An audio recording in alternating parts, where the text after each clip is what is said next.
We are delighted to have Jim Brusseau join us today. I would like to welcome him and you all on behalf of IIBA Vancouver to the speaker session. The topic for today's meeting is clarity, a core business analysis skill. Please expect this session to last till around 7:30ish, leaving us some time for Q&As at the end.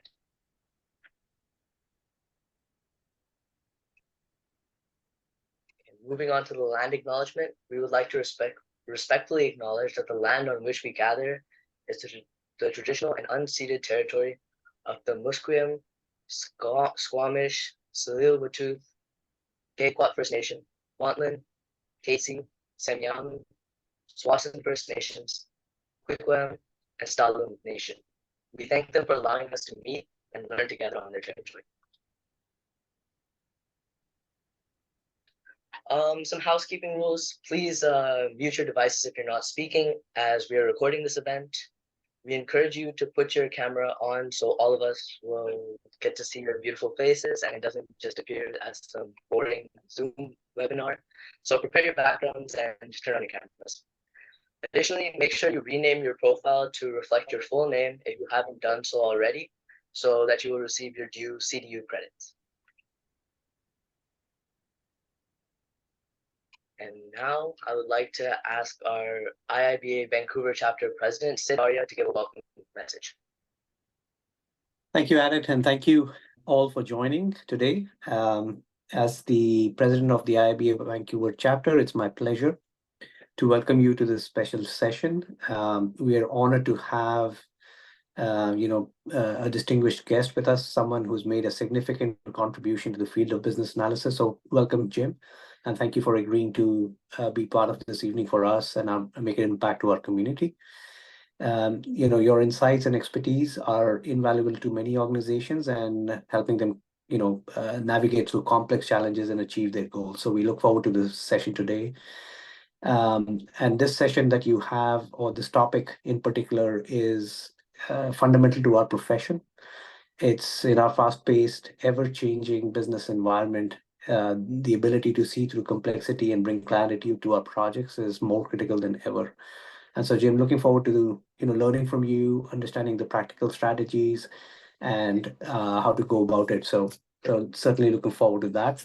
I also want to take a moment to extend a heartfelt thank you to all the volunteers who work tirelessly behind the scenes to make these events possible. Your dedication and hard work is immense, and without the involvement of your own selves to help us through this event will never be possible. So thank you for helping us through this. And lastly, to our sponsors, thank you for your generous support for enabling us to continue providing valuable resources and opportunities to our members and the broader business analysis community and the Vancouver IIBA community. So thank you. And without further ado, I'll turn it back to you, Adit, to get through the rest of the slides here, and then over to Jim after that. Thank you.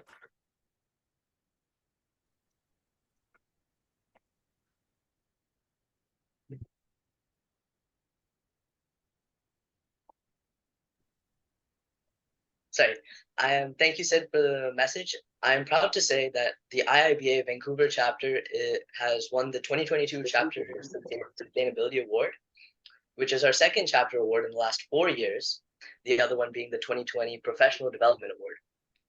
A big thank you to everyone, including members, speakers, board members, and volunteers alike, who made this possible through their hard work and time. Without you, we wouldn't have been able to do this, so a big thank you. And moving on to our chapter vision and mission. Our vision is to be able to lead BA practitioners in the mainland of BC.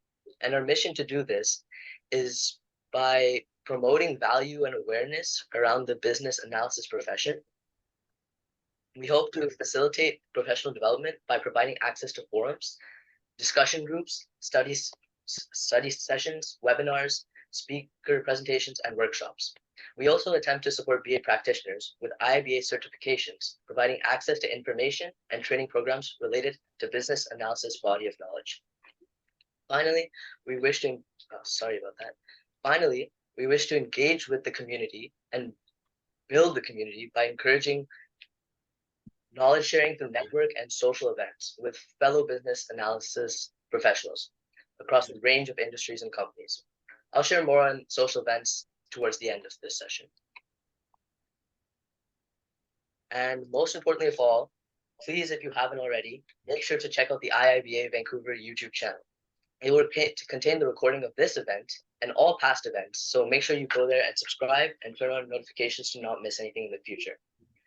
We also have a LinkedIn, Instagram, and Facebook by the name of IIBA Vancouver chapter, so make sure you go follow those too. I would like to thank our sponsors who contribute to this chapter and make meetings like these possible. I would now like to ask if there are any sponsors with us today who would like to say a few words. They can do so now. I think starting with UBC Sauder School of Business first, if they have anyone in the audience today.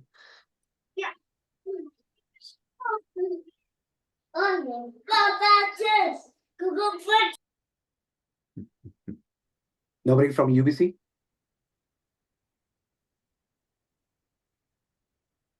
Okay. SFU? Hello. My name is Laurel. Oh, is there two of us from SFU today? Hi. I'm with Continuing Studies. I would love to chat briefly about our business analysis program if I can. Is there any chance, Adit, am I able to share slides at all? Is that okay? Am I able to do that? Of course, go ahead. Yeah, okay. Give me a moment here.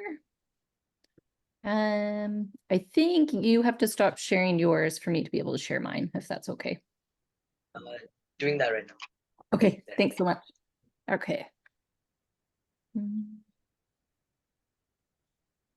Okay, just give me one moment.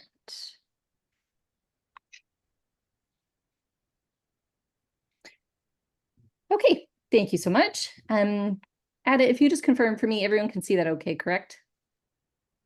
Yes, Yep, we can see it. I believe so. Yeah, we can see it. Thank you so much. So my name is Laurel Pollock. I'm the Associate Director with the Business Analysis Certificate at SFU Continuing Studies. And, oh, hang on, let me just move some heads here so I can see. So our Business Analysis Certificate, it's a non-credit certificate program with Continuing Studies. Our program is really amazing. What makes it unique? So you get a really great comprehensive foundation in business analysis, but then you also walk away with some really great applied skills. You learn some really amazing tools and techniques that you can actually apply to your work. Courses are aligned with the Babok Guide. We have some amazing industry-based instructors, such as none other than Jim Rosso. So yay. So yeah, I was really happy to be here tonight and see Jim's presentation and to be able to give a quick plug for our program and his course. He teaches the team dynamics and leadership course with us, which is amazing.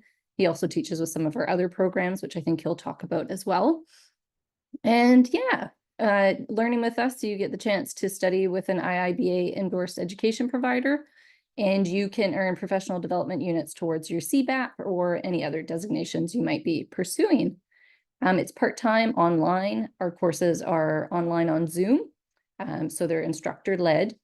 You can finish in as little as 7 months. There's 9 courses, and courses are 2 to 3 days long, mostly 2 days, just 1 3-day course. And really, this program is for anyone, whether you're brand new to the business analysis field or if you're an experienced BA, this program has something for you, whether you're just looking for that credential or you're looking for those essential skills.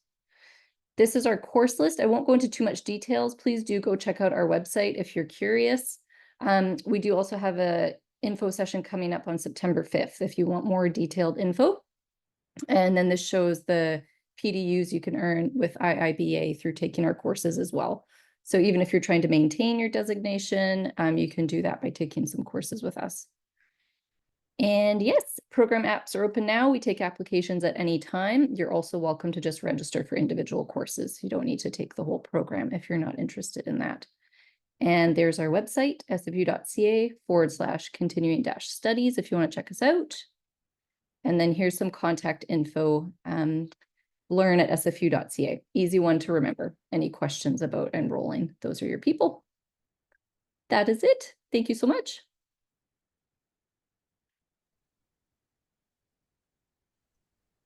Thank you, Lauren. Back to you, Arid. Thanks. Let me just share my screen again.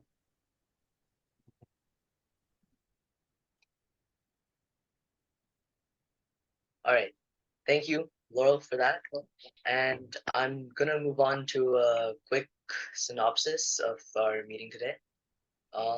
So successful business analysis are effective communicators, but unfortunately, there are biological and sociological factors or mechanisms, as well as business norms, that put up barriers that prevent clear and effective communication. This leaves many workplaces mirrored with behaviors that create an environment that challenges our ability to gain shared understanding. In this workshop today, we will explore your experiences in the workplace and in all relationships for that matter to raise awareness of these mechanisms and behaviors that get in our way. From there, we identify alternative approaches and skills that you can build that support greater clarity and connection as we engage with others.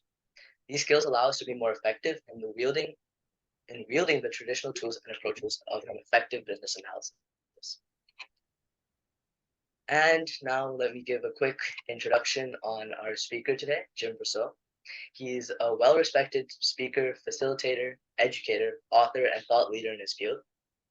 He's passionate about educating people and organizations on creating deliberate cultures that foster collaboration, inclusion, and creativity.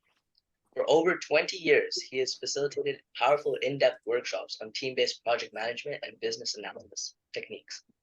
He provides consulting on organizational strategy and frameworks and runs his own company, Clarrus.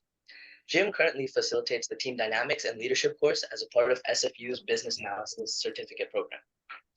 He is the author of Jounce, which is creating a resilient life in an increasingly chaotic workplace, and Software Teamwork, taking ownership for success.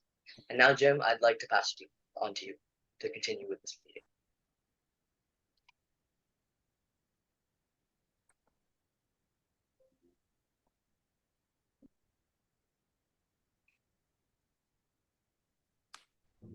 Sorry, Jim, I believe you're muted. There we go. How's that? Okay, so thanks very much for that, Adit. I do need to update my bio because it's been a few more than 20 years since I've been doing these things, but we're not going to really worry about that too much today. What I want to talk about tonight is something that I want to make sure everybody's okay. You've got the screen there. So thanks everybody to local IIBA chapter. And I don't know how many of you, maybe a show of hands, a thumbs up or something, if you were at my talk for the IIBA last March. Is there anybody in the group that was there last March? Probably not a lot of overlap. I don't see any thumbs up or anything like that. So anyways, this is a fairly deep dive tonight in a topic that I believe is very important to become an effective business analyst. There's a lot of stuff that we have in the BA body of knowledge. And a lot of that is really technical skills or techniques or structures that you can use when you're managing conversations. But my experience is that is insufficient. And I also, maybe a little bit of my background. I've got a physics degree, never used that in the real world.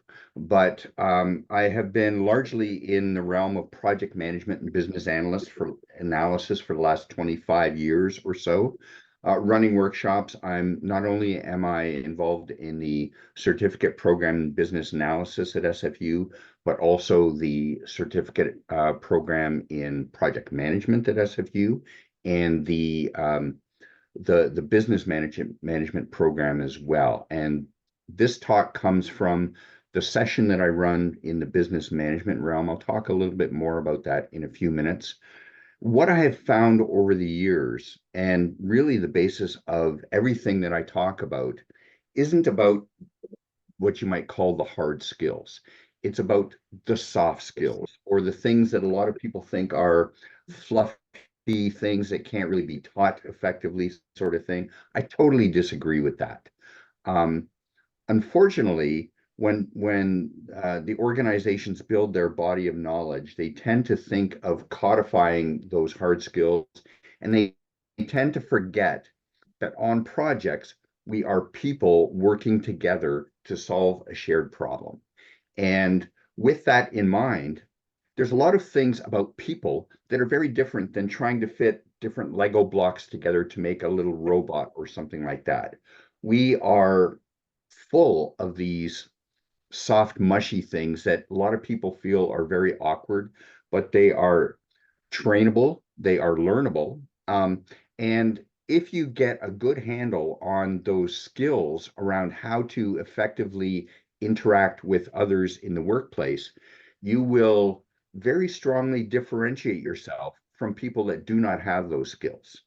I've worked with project managers and business analysts that have their designations, whether it's the PMP or whatever you may have, sort of thing. And I wouldn't trust them to build IKEA furniture successfully. But at the same time, I've worked with people that don't have any of these designations, but are very good at engaging with others. And they are superb as business analysts or project managers, that sort of thing. And so this talk is really about working to find clarity in our communications. And I think that that is absolutely essential for a business analyst, because that is our role, to take all these different perspectives from all the different stakeholders that we have on a project and reconcile them and bring them together. The challenge that we face as business analysts is that there are norms of behavior in the business world, there are biological, sociological mechanisms. All of these, and I'll talk about these, all of these tend to conspire for us to not be effective communicators. And so I'm going to talk about what those dysfunctions are, and I'm going to give you some insight into how you can replace those dysfunctional behaviors with behaviors that are going to be more effective to make you a more effective communicator. Okay. So that is really the gist of what we're going to be talking about over the next hour and a half or so here. So we're going to talk about a lot of these reasons why our conversations can be so messy in the workplace. We're going to look at a few assumptions, underlying models, ideas that drive us to have these dysfunctional behaviors, so that we can step back and say, how do we replace that with something better? Okay. And then we're going to talk about the shifts that we need to make to be more effective communicators. What are the behaviors that we can replace those dysfunctional behaviors with? And how do we effectively carry out clear communications in the workplace? Now, when I talk about this, one of the things that I've learned when I talk to BA communities or PM communities is that when I raise these new ideas, there's this impression that I'm saying, to heck with the BA BOC, or to heck with the PM BOC. And I'm saying, no, those things are still useful. I'm saying that they're useful, yet incomplete. So the things that we're talking about tonight are things that you would want to add to your skills that are, I guess, required if you want to be certified as a professional business analyst, to make you more effective, to differentiate you from the masses out there that just have these technical skills but don't know how to wrangle conversations with other people. The basis of what I'm talking about today comes from this book. About a year and a half ago, SFU contacted me and said, Jim, we'd like you to build a course for us based on this book. And I had never seen the book before, heard of it. So I said, well, let's look into it. And I grabbed a copy. And it turns out that this book, unlike a lot of other books that I have read over the years, this book actually is essentially a complete system to help you understand not only what's broken and why it's broken, but how to make things better. Gervais Bush is a prof at SFU. And so this course that I developed is Management 110, or Interpersonal Business Communication. and it's an elective in both the business management certificate and the risk management certificate programs at SFU. I just finished running it last Wednesday evening. It goes for 12 Wednesday evenings. I'm starting the next session on September 11th. So if there's interest based on the talk that I'm giving tonight, you might be interested in looking into that course, because over 12 evenings, we get an opportunity to go way more deeper than we get to do in the next hour and a half or so that we're talking about here. Okay, so that is the basis of what we're talking about this evening is the information that's in this book. I'll pour in a couple of other concepts that I think are really good at supplementing the material in there. And together, I think my goal is to help you understand why it can be so tough to have effective, clear conversations in the workplace, to give you some ideas about where to explore and dig deeper, because it's pretty clear to me that even if I was the best communicator in the world, all I can give you in this time is some ideas for you to further explore. Some of the concepts you will be familiar with today, some you won't, but it will give you a list of things to go and explore further if you want to become a more effective communicator in the workplace. And a lot of these things spill over into your relationships outside the workplace as well. There will be a few exercises that I will be running with you, and a lot of that is going to be breakout rooms of a couple of people where you're going to have conversations that I'm going to guide you through and how to run those. And so hopefully the intent for you is not to just sit back and watch Jim go blah, blah, blah for an hour and a half. I would like you to engage in these conversations, to participate, to actually feel some of the elements of why it's so painful to run these conversations, so that you can have a good understanding that these ideas that I talk about for replacing these things are going to be useful for you. So there's one core assumption behind all of this that I'm talking about tonight. The idea of partnerships that Gervais talks about in the book is that you and I are working together for a shared successful outcome. And I see that there's something in chat here, so let me make sure that I can see the chat there as well. All right, so I'm going to be paying attention to that as well. I'm kind of like the wizard in the Wizard of Oz behind the curtain. A lot of things in motion here. So this idea of a partnership, we should be engaged in all of our relationships with this intent in mind. And for me, that aligns very, very nicely with a book that I read for the first time about 15 years ago called Finite and Infinite Games from James P. Clarrus. And in that book, he talks about how people tend to carry themselves through life. And he talks about finite and infinite games. A finite game is something like checkers or chess, where there is a winner and a loser. And the intent when you're playing a finite game is to win over the other person.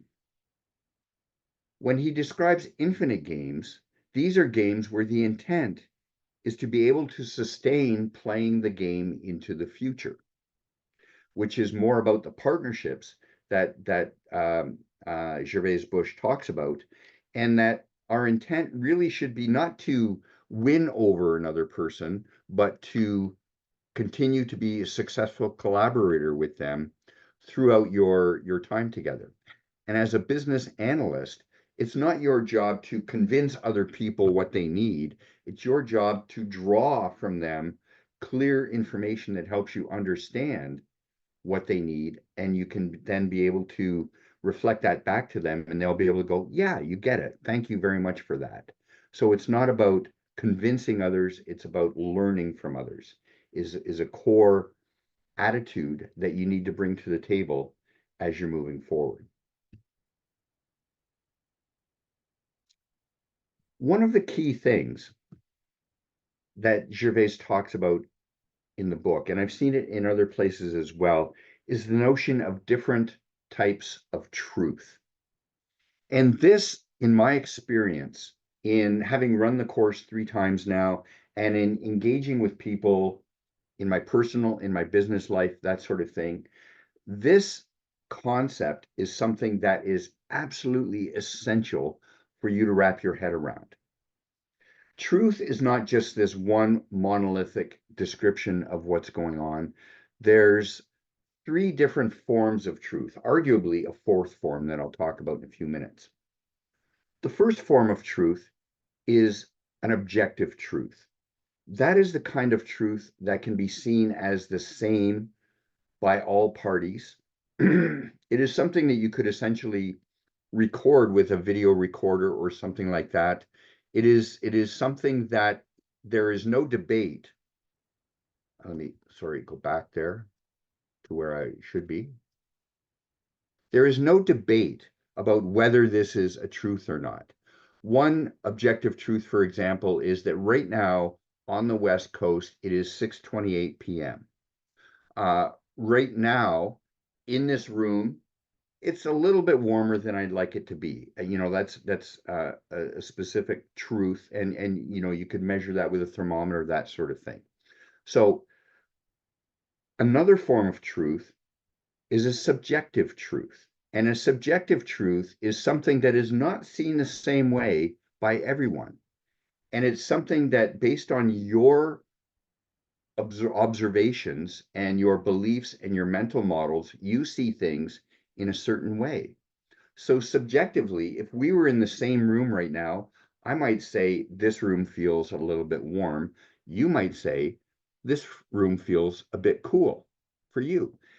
Those, for me, that is a truth based on what I'm experiencing, and it is a truth that you're experiencing that is not the same as mine.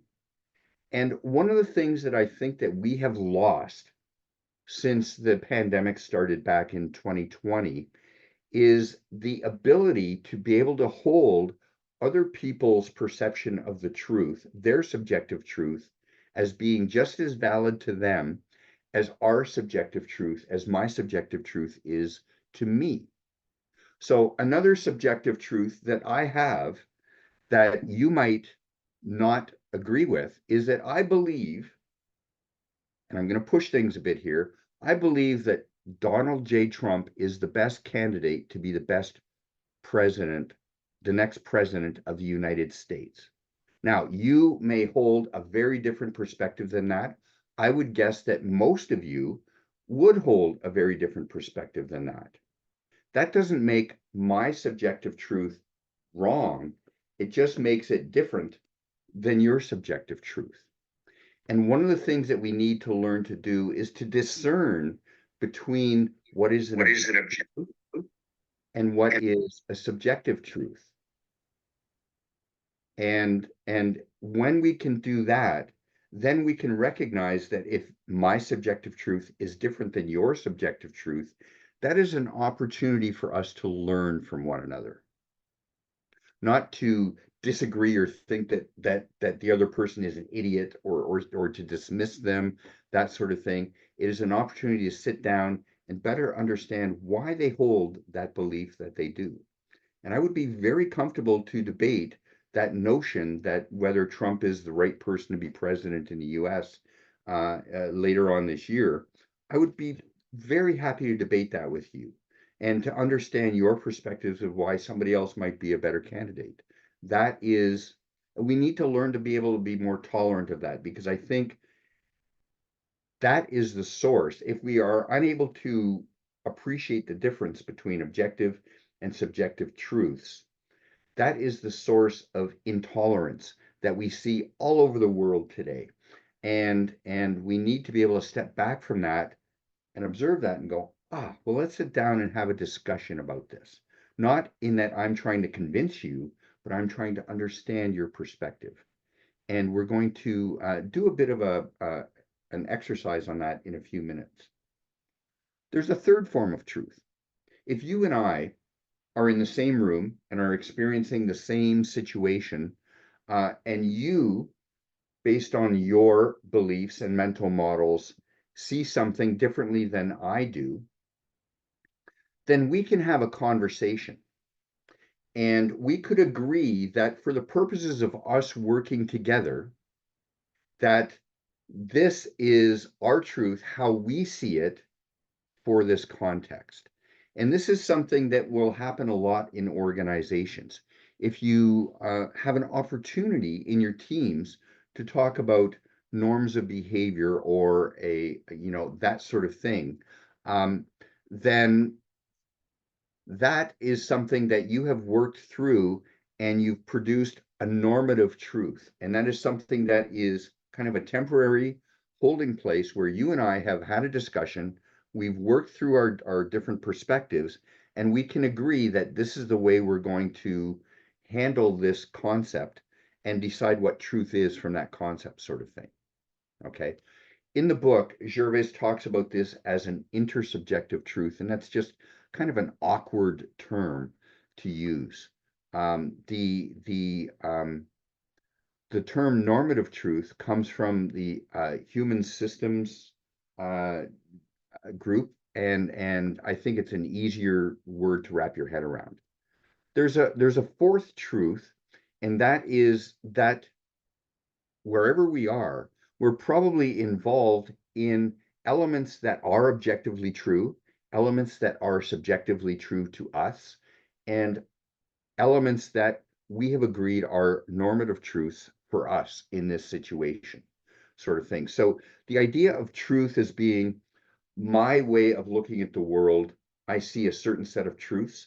We need to back off on this idea that our truth is the only truth, and that we need to be open to other people's subjective truth being different than ours, and appreciating and using that, especially as business analysts, as an opportunity to drill down and ask ourselves, how can we build a normative truth out of our different subjective truths as we're working together?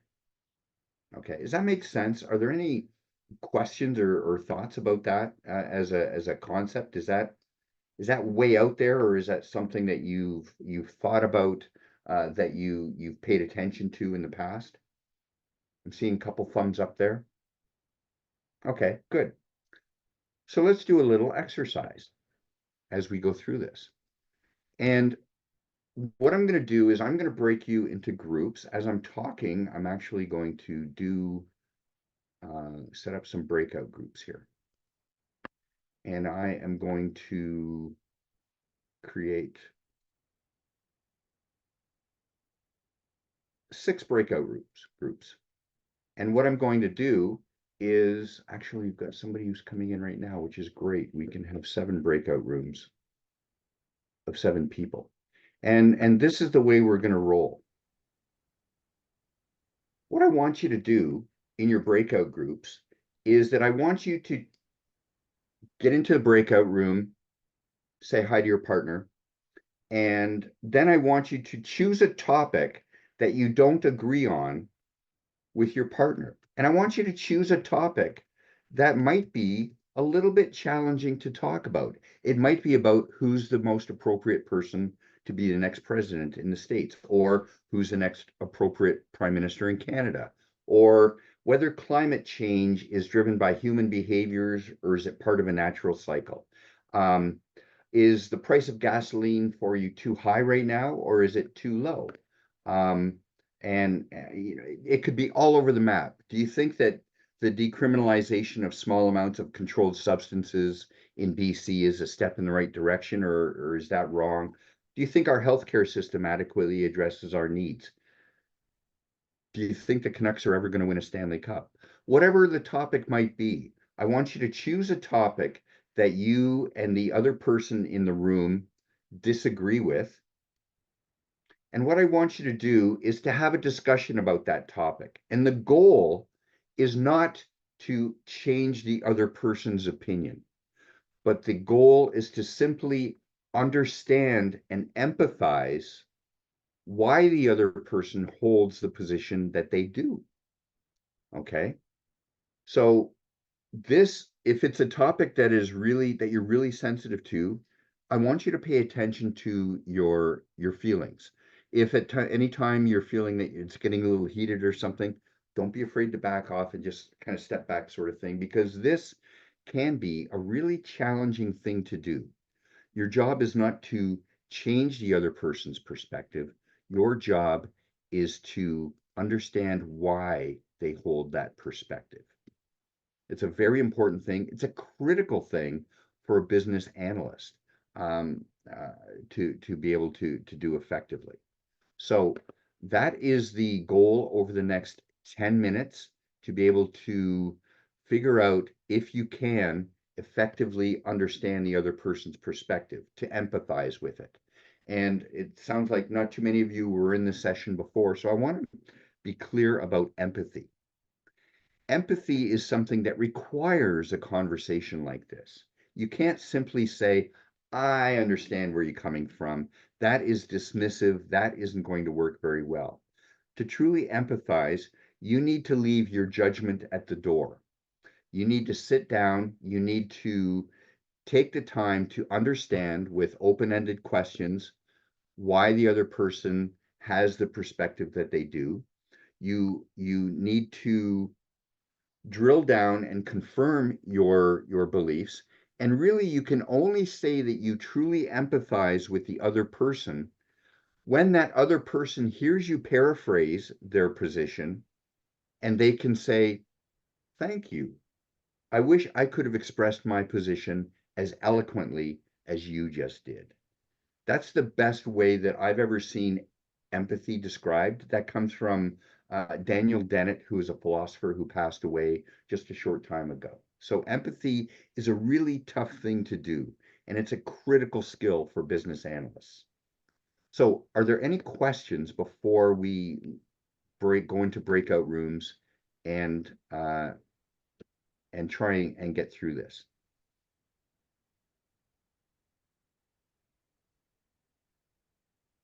No questions at all?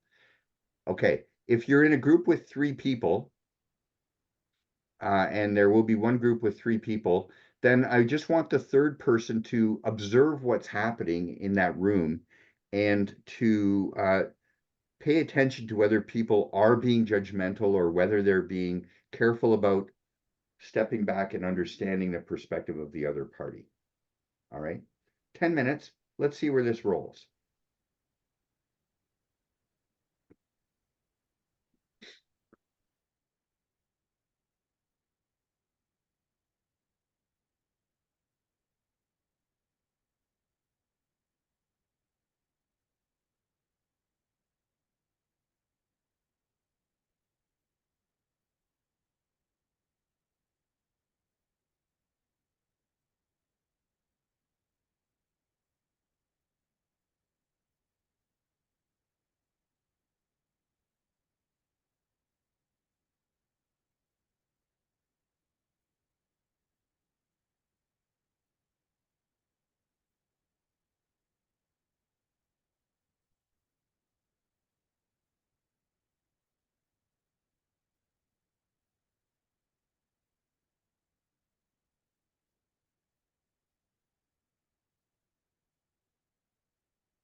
Hey, Mark.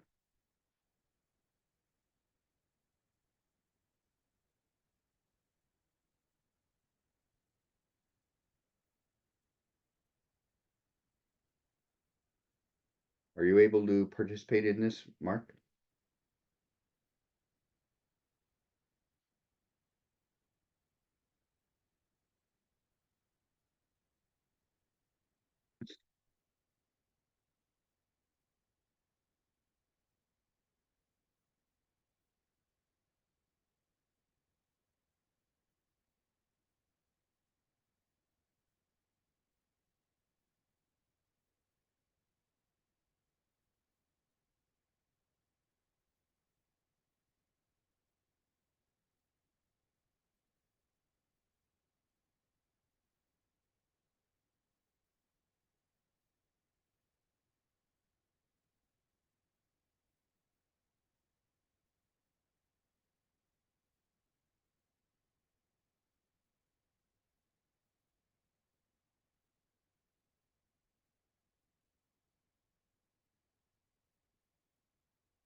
Hey, Harpreet, how are you?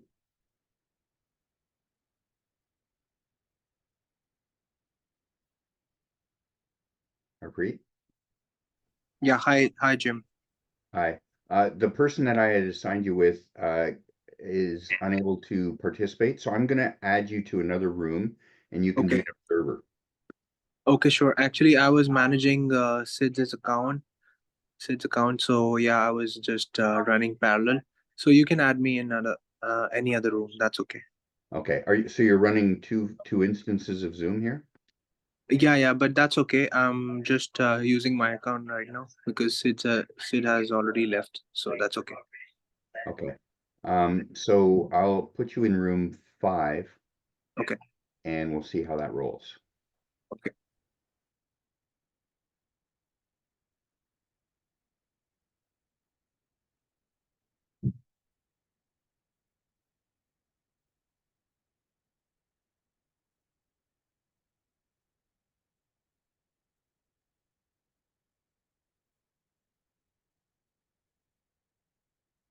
Hi, Ibel, I hope I pronounced that correctly.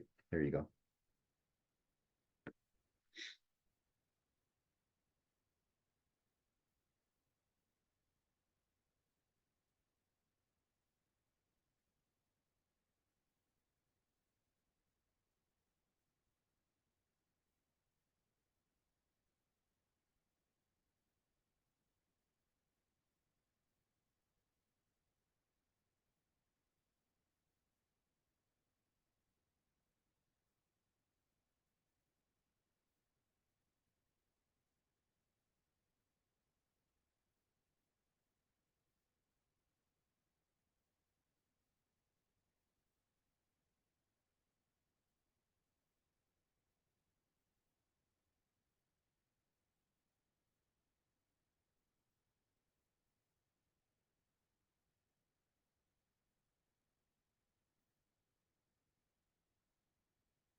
Recording in progress.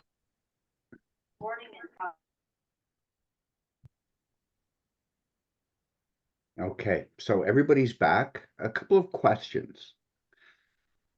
How easy was that to simply sit back and understand why a person holds their position that might be counter to your viewpoint without trying to change their mind? Any observations from anyone in the group? Aaron and I were in a group together, so I can't speak much to it because between the time, because I joined a little bit late, Jim, apologize. No worries, no Just worries. as you were going into the breakout group. Yeah. Is so deciding on a topic, and then of course the opportunity was for myself to just basically discuss my challenge, and Norm is a very good listener. And did your partner actually understand why you hold the position you do? I think he did, because I can, by reading body language. Okay. I mean, the clarity of listening is a skill. The Mhm. best thing is exactly that, listening. Yeah. And for your other partner to understand the body language. And we have to be very careful about our body language as well, too, when we're listening. Mhm. And then also as well, how we paraphrase something back to show how well, not how well we listen, but we understand where they are coming from. We understand the emotions that they are feeling. Yes. Oh, Yeah, yeah. and we're gonna expand on that, the emotions and everything else as well. Listening is a very complex skill to be able to master effectively. Thank you for that. Any other observations or thoughts about how difficult this might have been? This is Courtney, and I think just to piggyback off of what Pindy said, I think that talking to Laurel, even though, well, we found a topic that we did disagree on, and I think from listening and understanding her point, it helped me not want to change her mind, because she told me the reasons why she felt the way that she felt. And I think that when you listen to understand someone, even though you may have different opinions or different beliefs, you can still say, okay, well, I understand why you feel that way. I still feel this way, but I respect your opinion. Mm-hmm. Absolutely, and I think that aligns nicely with the way Gervais describes these conversations in his book. He calls them learning conversations, because the primary goal is to really gain a deeper understanding of why other people hold the perspectives they do in conversations. So that's very interesting. So it sounds like there was success there. Was there any group where there was just too much of a difference in perspective for this conversation to work out for you that you'll admit to?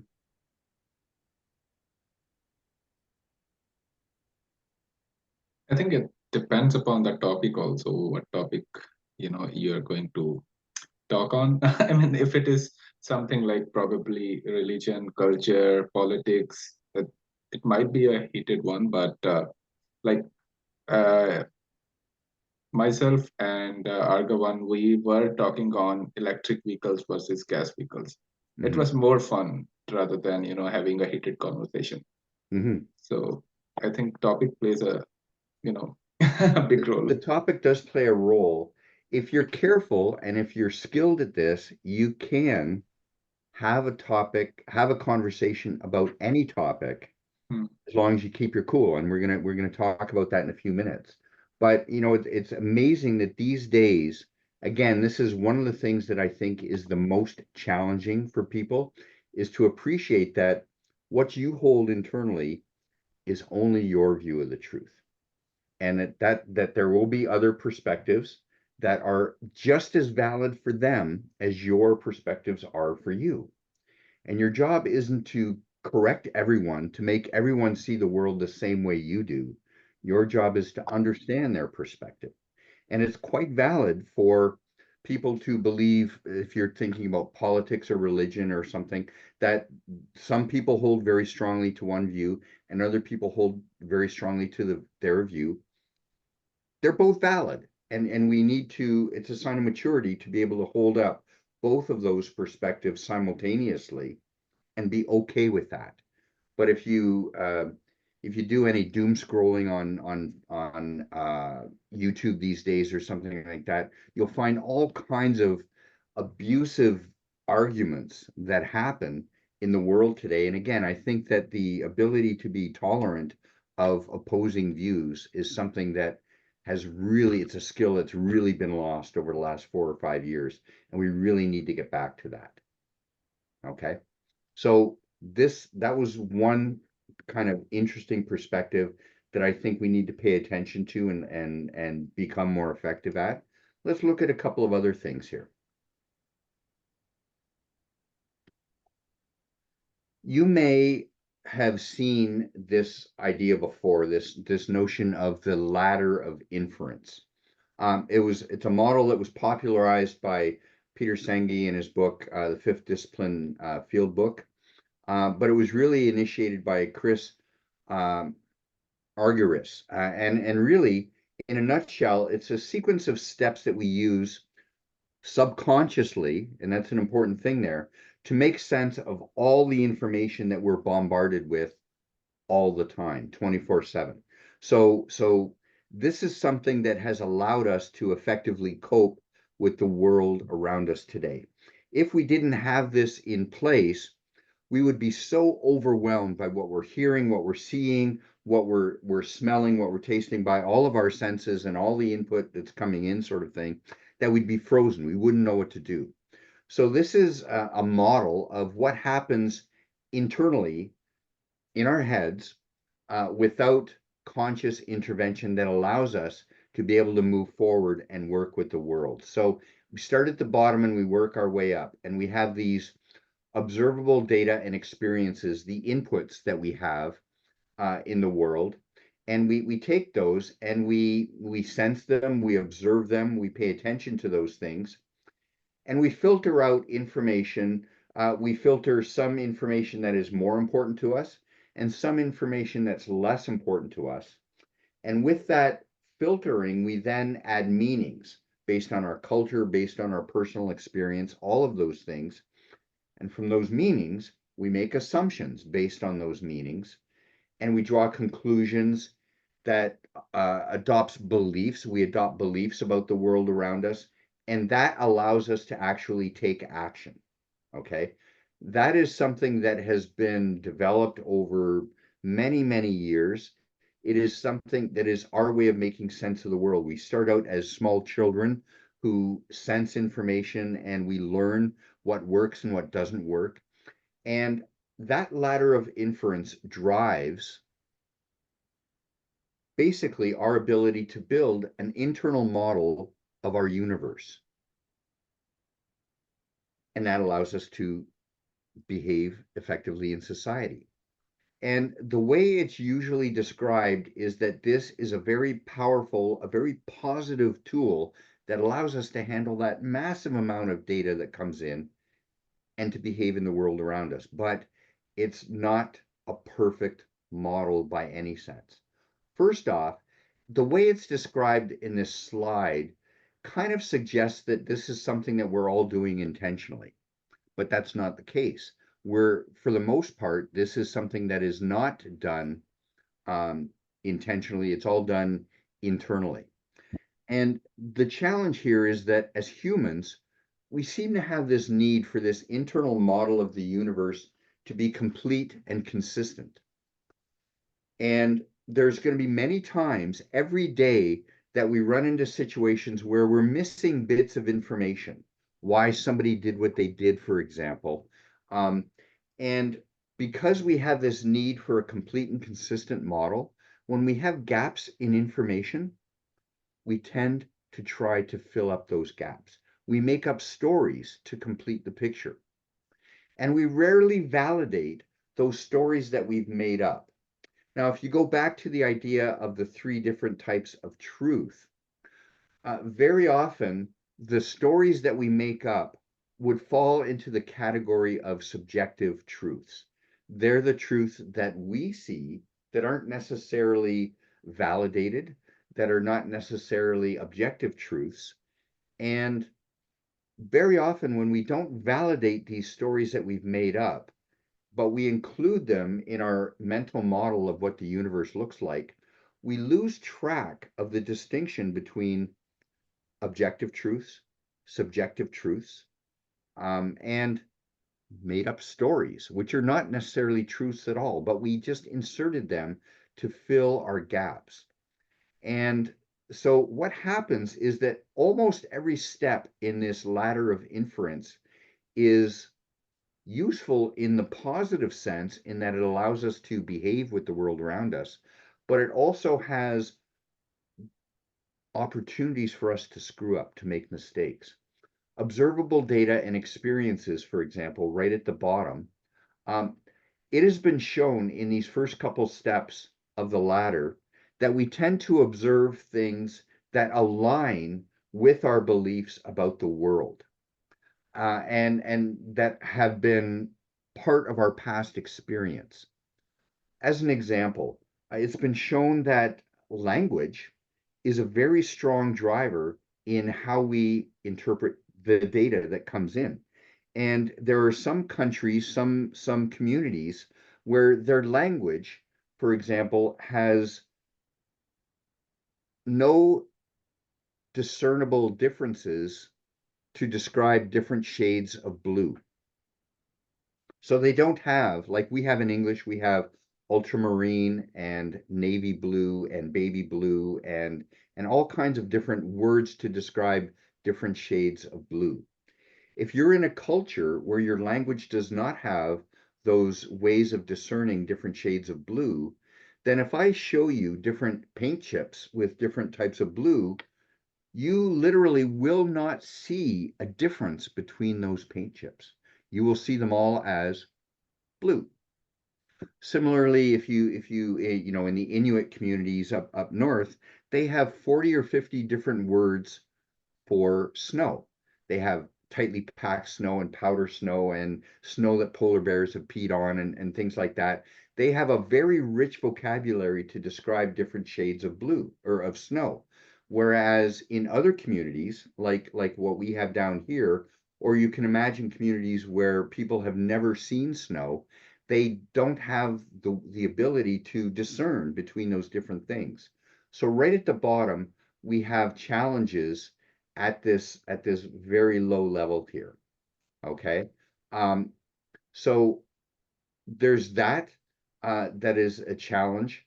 When we're looking at sensing and observing data, there's a phrase that Gervais used in his books, in that we see what we believe, which is kind of a play on words of I'll believe it when I see it, sort of thing. But again, if something is happening that doesn't fit with your worldview, there's a good chance that you're going to dismiss it, and it's not going to be a part of the information that flows further up the ladder. Okay. We make assumptions based on those beliefs, and again, like I said before, if we're making up stories to fill in gaps and we don't validate those stories, then we haven't really got the capacity to be able to determine whether or not those assumptions are based on the meanings that are true or not. And all the way further up the ladder, there's all kinds of challenges with this, and that is going to be a very strong driver to force us essentially to misinterpret information, to not see things the same way other people see things. And that's a very important thing to recognize. And I'll talk about this again in a few minutes. We, even if we're all in the same room, seeing exactly the same information, let's see, there's how many of us on the call right now? Roughly 20 of us on the call, 17 on the call. If we're all in the same room, seeing the same information, we will have 17 different experiences. So while a lot of people tend to assume or presume that if we're in the same room saying the same thing, we've got the same experience, really, the conclusion should be actually totally opposite to that. We should always presume that other people are experiencing things differently than we are. And that is something that we need to drill down in and better understand, to appreciate why they hold their views they do, and pay attention to that. So that is a really important thing. The ladder of inference has allowed us to actually perform well in the world today, but it's filled with gaps.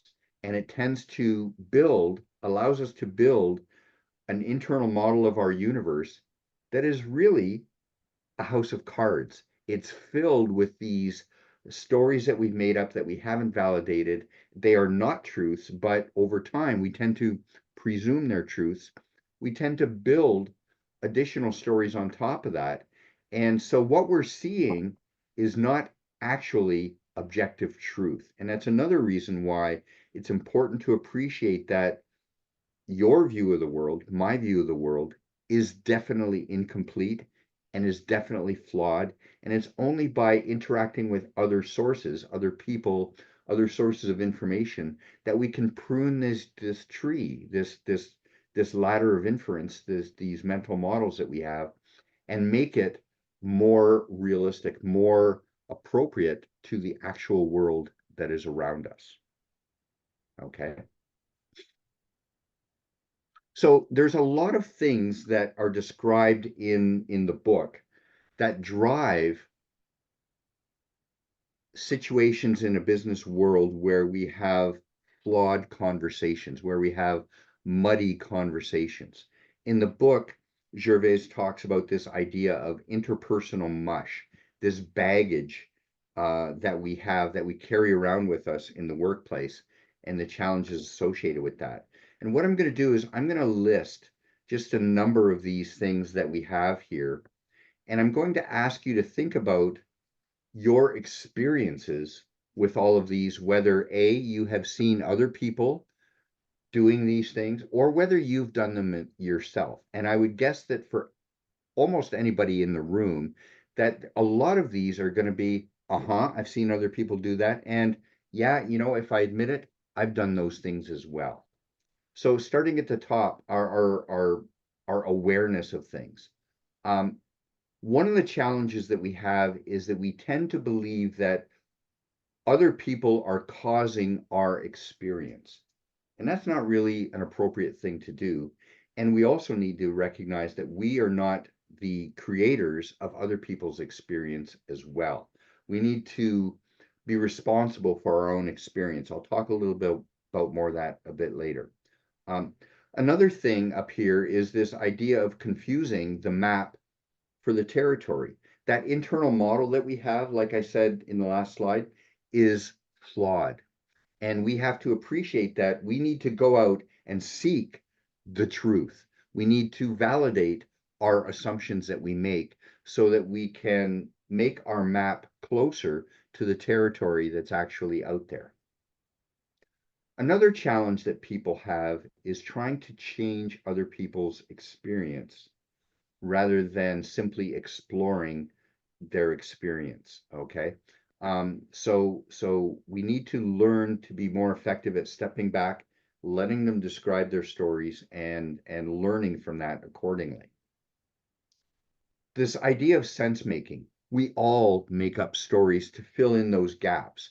One of the things that I've learned after building and running this course for 3 times and having the opportunity to reflect on these things is that I now am a lot more comfortable with not making up stories and just accepting the fact that I have holes in my model of the universe. And that allows me to be a lot more proactive, to be able to fill in those holes, to go and seek out the right information, because a lot of those stories that we make up, we tend to confuse them with truth over time, and that's very dangerous. Another thing that I'll talk about in a few minutes is this notion of how we engage with others. And part of this is a bit about biology that I'll talk about in a little while. But we need to learn to engage in conversations when we're well grounded, and not being triggered, not letting our amygdala or our lizard brain run the show. If we're angry, if we are upset in any way, we're not going to have the capacity to have an effective conversation. So we need to be in this self-differentiated space, as I'll talk about a bit later. Another flaw that we have in conversations is that we tend to not really clearly explain our experience to others. And because of that, what happens is that we are giving them an opportunity to make up stories about what my experience really is. A great example of this is that you've probably run into this before in the workplace. Your boss comes by and says, I'd like you to talk. I'd like you to come by my office in 5 minutes. We need to have a talk.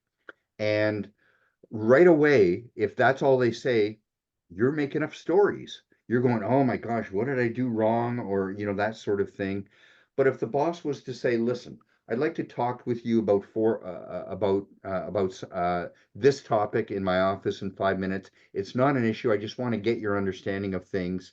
If you are much clearer about your experience, about what's going on in your world right now, then the other people are going to have less of an opportunity to make up stories, which is an important thing to do. And finally, in the workplace, we tend to focus on what's broken, what's not working, and we tend to assume negative intent of others. And those are two flaws that will force us to kind of put up our guard and be defensive, and that is a barrier to effective conversations as well. And all of these things are driven by 4 different mechanisms. With our different cultures, with how we were raised, with our experiences in the world, we will definitely see things in a very different way, and few of us have learned how to manage those differences effectively and be cool with that.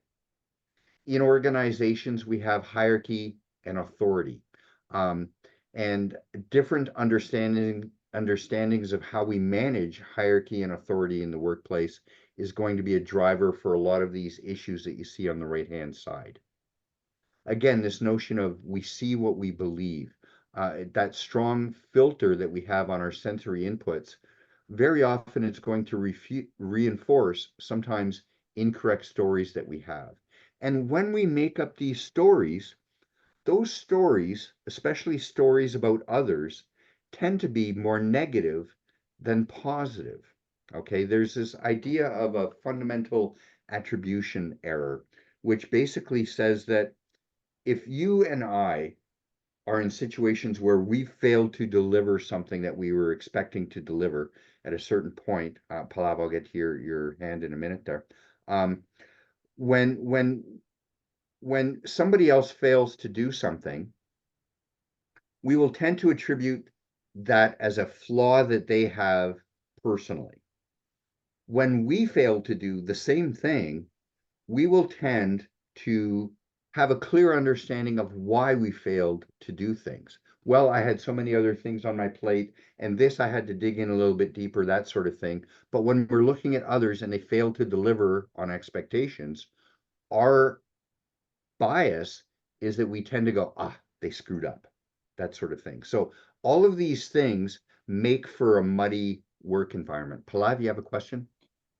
Yeah, Jim. So can you just expand a little more on awareness? Because I mean, I think to some extent, how, people are behaving, or, how I am encountering people, to some extent, that's how my experience gets mapped, or, that's what I think drives my experience. So if you can explain a little bit on that. Yeah, other people's behaviors will impact you, absolutely. The important thing here is that we can't allow other people's behaviors to drive us into a negative emotional space. And the only way we can do that is to be in a well-grounded space ourselves, as I'll talk about in a few minutes. So that is something that we need to learn to be skilled at. That 20, 30 years ago, when somebody said something, I would be easily triggered. And these days, people can say whatever they want. And it's a lot tougher for them to trigger me because I have learned the skill of being able to go, okay, thank you for that information. Let's dig a little deeper on that. I will not let anybody's behavior drive how I manage my experience. Does that make sense? Yeah, no. Yeah, and so that's really, that's a skill that we need to learn to develop. And again, like I've said, what I've seen over the last 5 years is that people are easily triggered simply because other people hold a belief that is different than they do. It doesn't make sense. You can't do that. Aman, your thoughts? Yeah, Jim, I have a question related to that. So even today, we see a lot of books, everything about personal development, everything happening, but still there's a big gap between, like you made a change. So my actual question is, what helped you? Like how you made that change? Basically, theory is one thing, but actually changing, because I can relate. I started reading, then I was frustrated with myself. Like, how come they keep saying you need to, behave certain way? Then you firstly start pretending, basically, after reading, or I need to change all this. But then certain things happen, or meditation, there's something happens. So what made you actually, basically, real change, I would say? Yeah. What helped you? What Well, happened? it's been a combination of a number of things over the years, and I talk about that in my book Jounce, because it's all about building resilience. Um, uh, it's about being grounded. It's about interacting with the world from a space of not being triggered. And let's go into a little bit of biology here. There's two ways we can engage with the world. One is that we can let these little organelles back here, the amygdala, drive the show. Um, and the amygdala are these two little organs back here at the base of the brain, and they serve the purpose of allowing us to fight, flee, or freeze. And the fight or flight kind of scenario.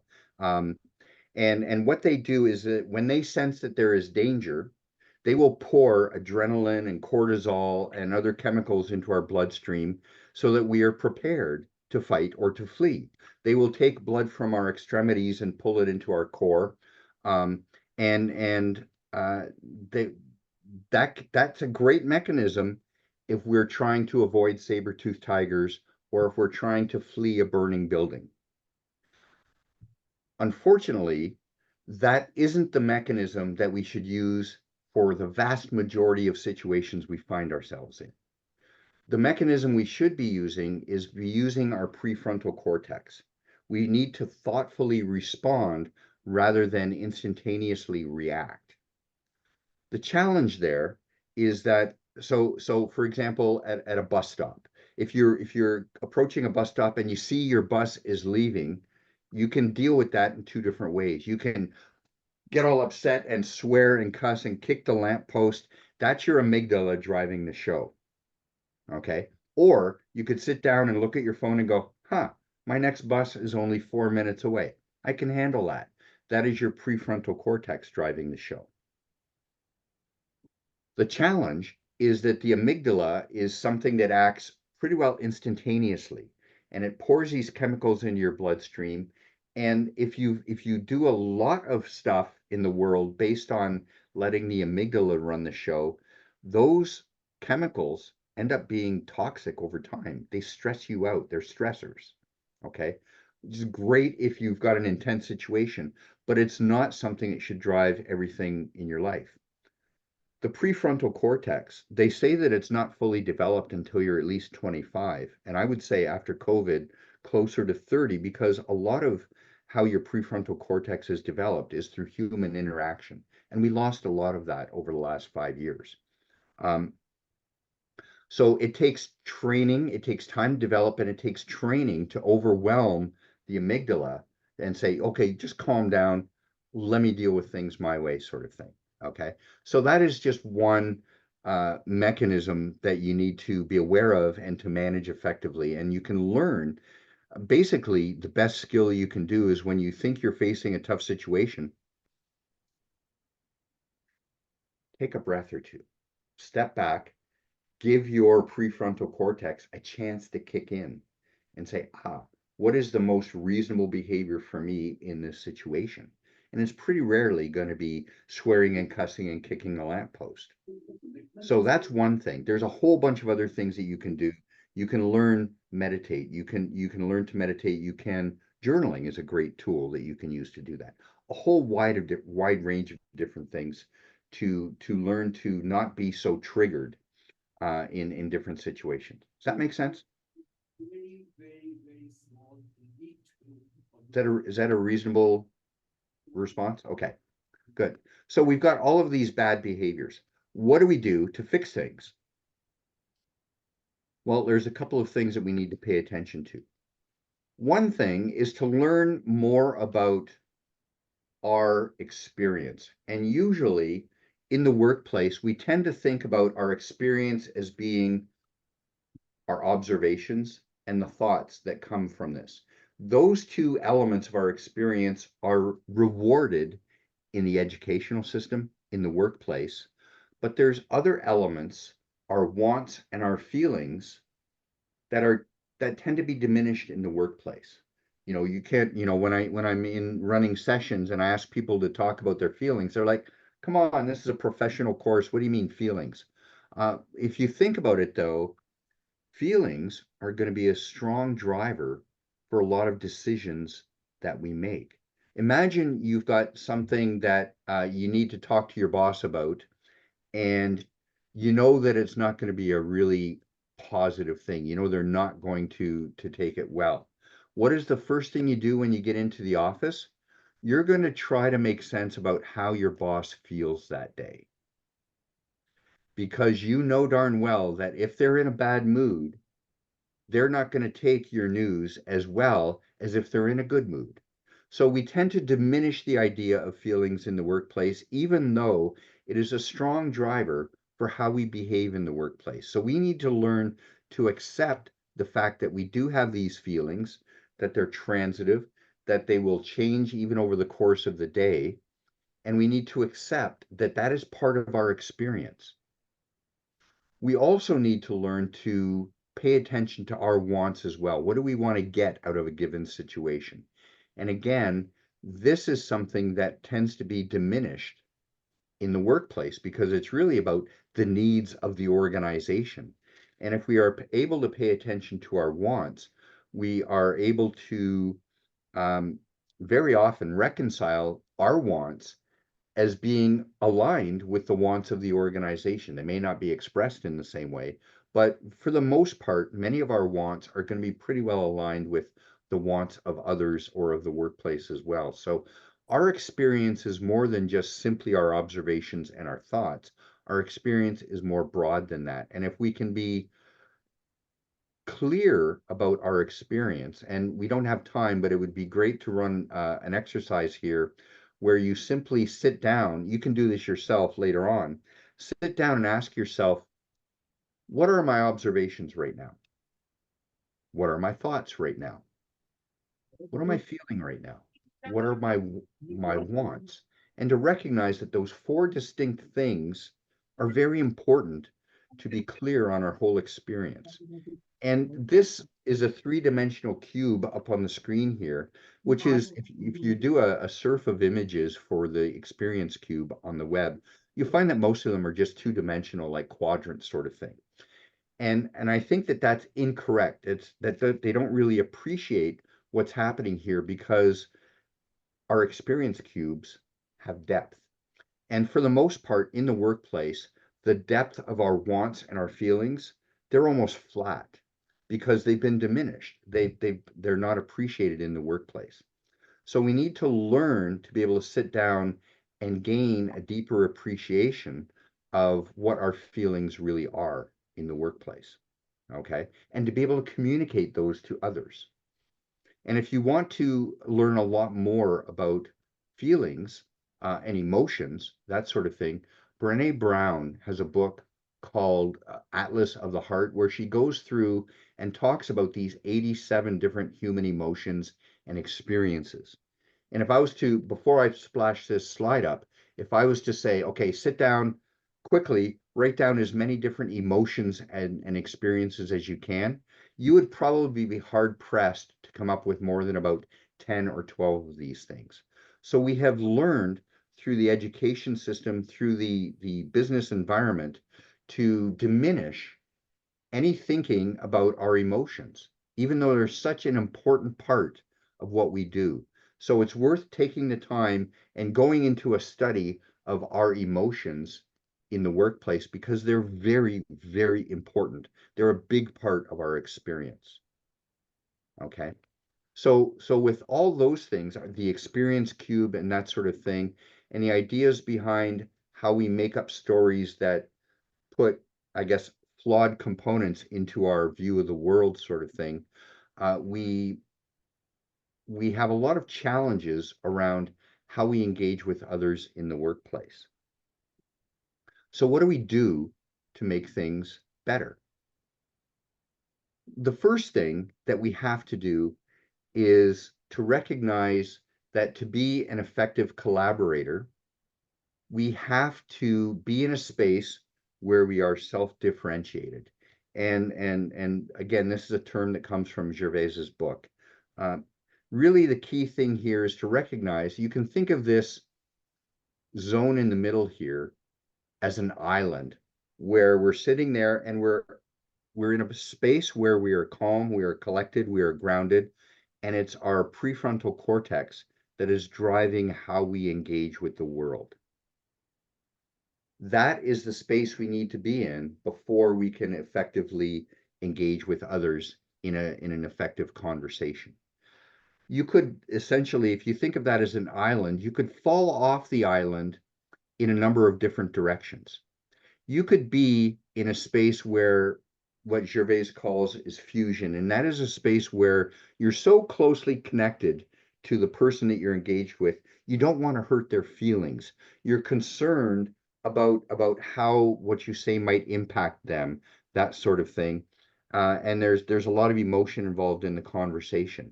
That's allowing your amygdala to kind of creep in and start driving the show there. So you're going to be more careful. You're going to be very careful about what you say. You can also fall off the island over on the left-hand side as well to a space where you're disconnected, where you just couldn't care less about the well-being of the other party. You're disconnected from them, and that's the zone where you've got blame, you've got judgment sort of thing, and those are going to get you in the way of being able to truly empathize with the other person. Pallav, your question? Yeah. So how do we really know if we are moving towards fusion or disconnection? So when to stop? That's a good question. Have you been looking at the slides? I don't know. I don't No. think. So let's go right to that right now. Okay. There are a wide range of different symptoms that we can pay attention to for ourselves. And this comes from a book called Radical Collaboration. And there's 50 of these different things. And what you can do is you can look at these, and what I'd suggest that you do is you take a few minutes, and I'll make these slides available for everybody afterwards as well. But there's a number of different things that you know, based on your experience, that you're sliding into this zone of either fusion or disconnection. So you might be in it, whether it's blaming or choosing not to understand different things, or holding a grudge on people, or being denial, or being preachy, or physical symptoms like you might have hot, sweaty skin, or fast heartbeat, that sort of thing. All of us have these kind of common signs that we have, and if we think about it and we look at maybe our top 5 signs of defensiveness out of this list here, and it could be things that are not on the list as well, then while we're having the conversation, we need to pay attention to ourselves and how we're feeling. Our experience cube, as I described a few minutes ago, that experience, our experience is going to change through the course of a conversation that we have. So we need to be constantly aware of when somebody says something, how is that landing on me? Is that triggering me? Is that something that's making me feel defensive in some way or something like that? And when we see those things, one of the skills that we need to develop when we are becoming more resilient, if you will, is to catch ourselves when we are exhibiting some of these signs of defensiveness that we know that we've shown in the past, and to simply congratulate ourselves for catching ourselves. Rather than tearing ourselves down and going deeper down a hole, we need to learn to be able to go, wait a minute. I was getting pretty close there, but I'm okay. I've caught it. I've caught onto it. I'm doing okay. It's, everything's going to be cool. I'm back on track, sort of thing. So another thing that you can do is pay attention to your personal signs of defensiveness, and to keep a running tally of your top 5, your top 10 things to watch for as you're going. Okay. So that is another thing that you can do. Another thing to be careful about is there's kind of a preliminary part of any conversation. And we need to pay attention to these very carefully. The first one, do I actually have an interest in a positive outcome for both parties?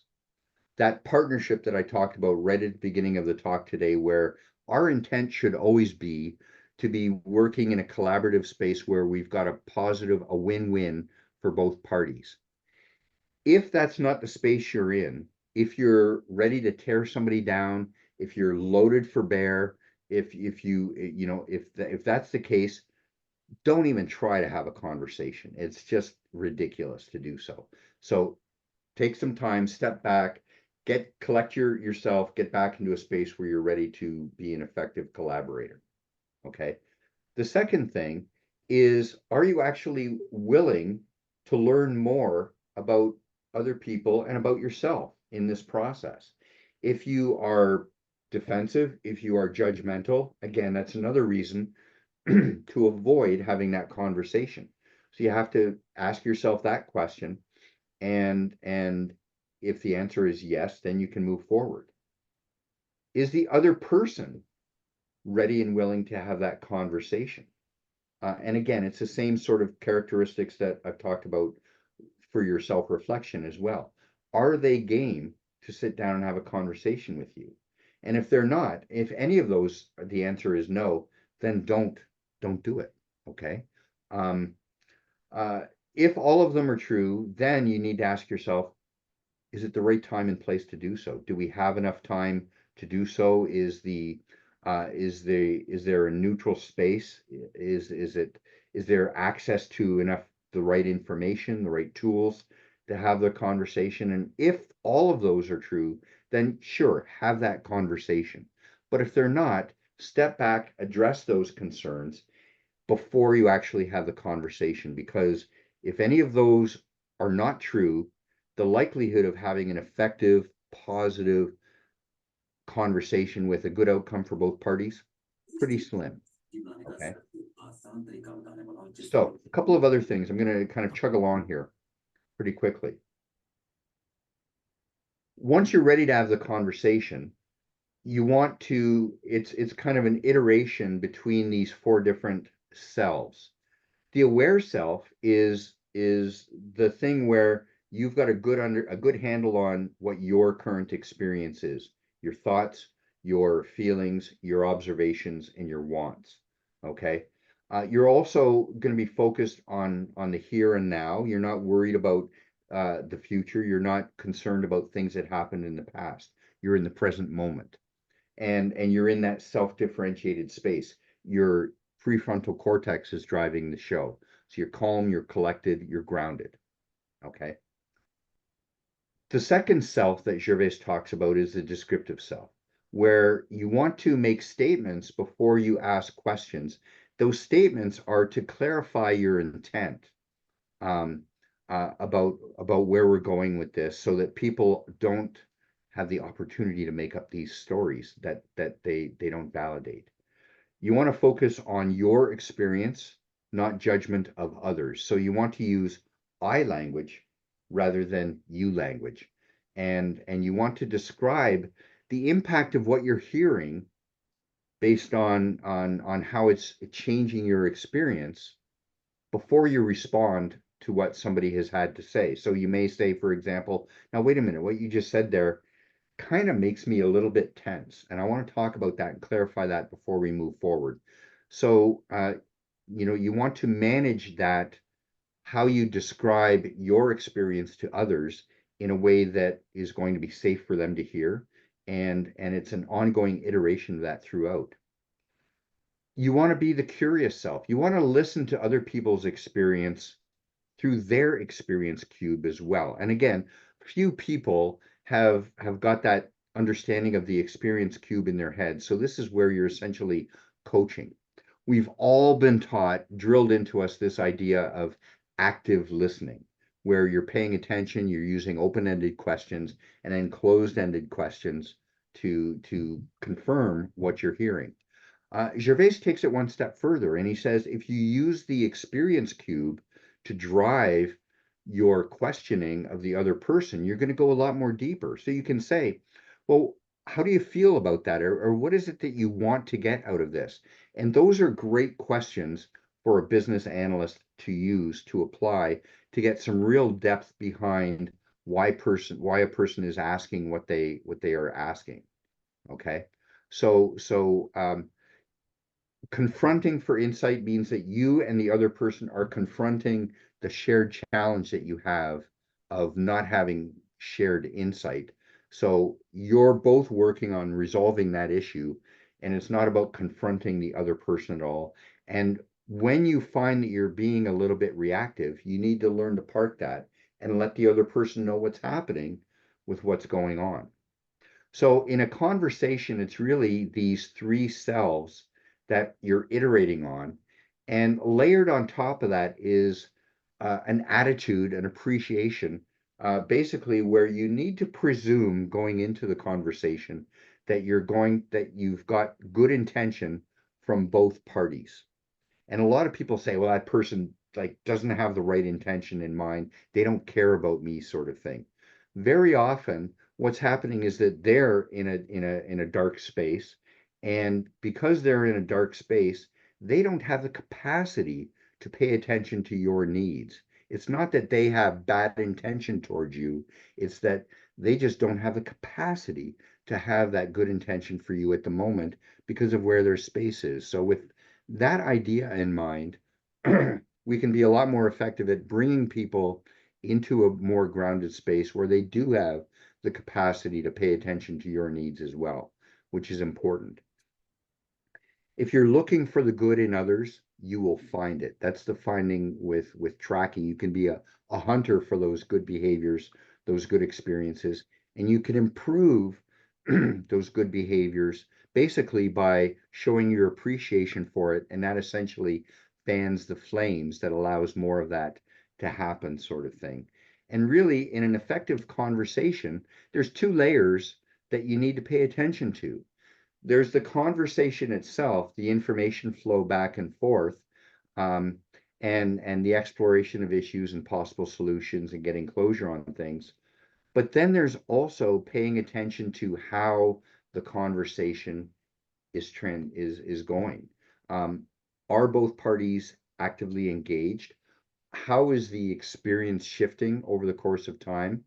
How acceptable is that outcome? And what could you do better next time? So you want to look at it at both levels simultaneously, which is a skill that you can cultivate. Okay. So to expand on that table that we had a while ago, where we had all of these flaws that contribute to what you might call interpersonal mush in organizations, we have all of these skills that you can replace those flawed behaviors with to be more effective. You can be responsible for your own experience. You can learn to prune your mental maps. You can validate those assumptions that you've made up. You can help others to be more descriptive. You can walk them through their cube and explore their experience more effectively. You can learn to stop making up stuff. You can learn to confirm your stories with others and discern what really is a subjective or an objective truth from what you've made up. You can learn to manage your own anxiety. You can learn to be distinct and in a self-differentiated space, and you can connect with others at the same time. And that is a skill that you can learn. You can describe your experience without judgment. You can be reasonably transparent, and you can focus on the positive things that are working rather than just saying, oh, we need to fix these things. So in doing those things, we can learn from our collective experience. We can be more effective with our interpersonal engagement, and we can be more clear, and we can sustain collaboration and partnership in the organization. So core ideas out of what we've talked about tonight, really three main ones. There's a lot of organizational norms and behaviors that actually are counter to our having effective conversations. And we are all guilty of at least some of these things. And we can learn to replace those dysfunctional behaviors to reduce our contribution to the mush. We can be drivers of more effective conversations. And as business analysts, we have the responsibility to do that, to lead the charge for clarity as we're engaging with all the stakeholders to get a clear, objective understanding of what it is that needs to be built based on the outcome, based on the outputs that we drive in organizations. So that is a whirlwind tour of something that I expand on a lot further over 12 evenings, and that I've been learning over the last 18 months, and I'm still learning and gaining skills and building up better attitudes in how I engage with others. And I'm finding that it's making a significant difference in how effective my conversations are with others. So that's about it from my perspective. I know I've gone past 7:30 a bit here, but there was a lot of ground to cover, and I've actually skipped a couple of exercises along the way. I'm open to questions, feedback from anybody in the group about these ideas. Do they make sense? Do you think they would be useful to take the time to practice and learn and be more effective? What are your thoughts? Anyone? And I'll just close the slide here so I can see some smiling faces.